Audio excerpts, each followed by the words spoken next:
जीवन का आधार है। वो आपके लिए ज़्यादा, अपने लिए कम बनी है। हाँ जी, बिल्कुल सही समझ रहे हैं आप।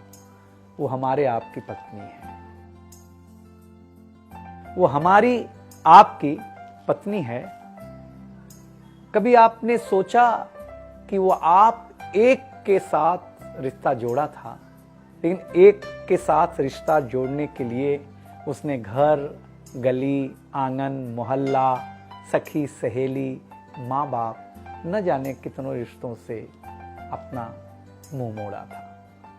याद करिए, जब आपके साथ ब्याही थी और आपके घर आई थी तो बहू, भाभी, दुल्हन, न जाने कितने नामों के साथ बुलाई जाती थी। ये सुनकर के वो मन ही मन मुस्कुराए जाती थी। घर के सारे लोग उसी के भरोसे रहते थे। शायद इसीलिए अंग्रेजी में हम उसे हाउसवाइफ कहते थे। कुछ ही दिनों तक उसने दुल्हन होने का आनंद जिया। फिर झाड़ू, पोछा, बर्तन, चूल्हा, चौका, इन सब ने उसको जकड़ लिया। रोज हमारे लिए नाश्ते से लेकर खाने तक कुछ खास रखना, हमारी लंबी उम्र के लिए न जाने कितने उपवास रखना।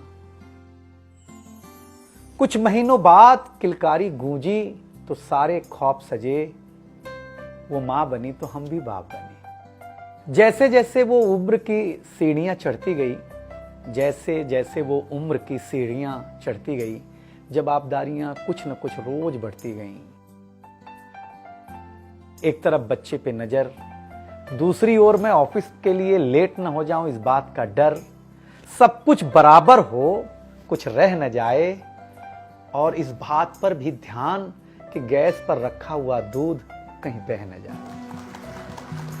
घर वालों की फरमाइशों का चूल्हा जो एक बार चलता, घर वालों की फरमाइशों का चूल्हा जो एक बार जलता, तो कब सुबह, कब शाम, कब रात हो गई उसे पता ही नहीं चलता। इन व्यस्तताओं के बीच समय का चक्र कुछ इतना तेजी से चला, मुन्ना कब मनोज हो गया, मुन्नी कब सुमन, पता ही नहीं चला। अब तक जो था प्यार, अब उसने अपना नाम बदल करके रख लिया था तकरार। बेटी को लेकर के कहना कि कुछ ज्यादा ही मन बढ़ा रखा है, तुम्हारे प्यार ने इसको सर पे चढ़ा रखा है।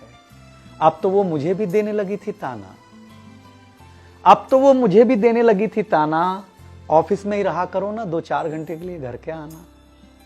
शादी के इतने दिनों बाद भी आज भी हमें सुनना पड़ता है कि न जाने कौन सा पाप किया था जो आपके साथ ब्याह किया था।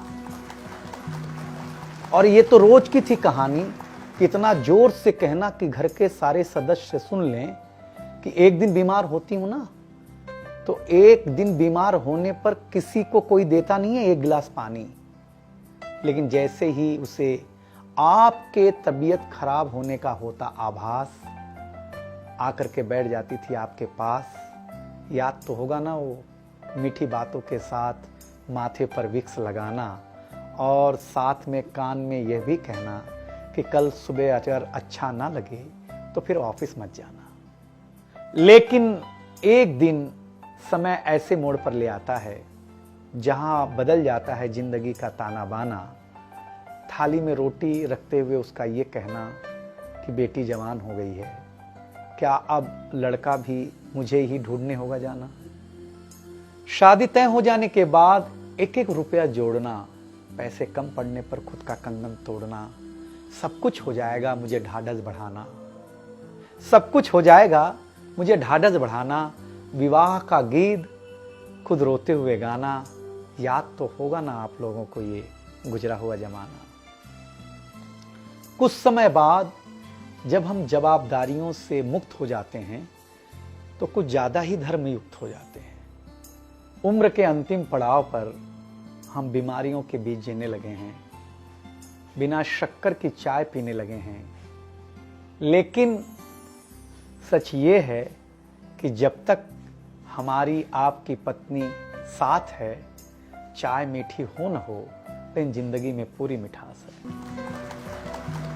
जबकि पत्नी के बारे में बहुत कम लिखा गया है, हर जगह मां का ही गुणगान है, मैं मानता हूँ कि माँ महान है, लेकिन आपके जीवन में आपकी पत्नी का भी महत्वपूर्ण योगदान है। तो आपसे निवेदन इतना सा है कि आप अगर घर पर हों या घर पर जाएं तो अपनी पत्नी का हाथ हाथ में रख करके संतोषानंद जी का लिखा हुआ एक गीत गाएं कि तू धार है नदिया की, मैं तेरा किनारा हूं, तू मेरा सहारा है, मैं तेरा सहारा हूं, आंखों में समंदर है, आशाओं का पानी है, जिंदगी कुछ भी नहीं, तेरी मेरी कहानी।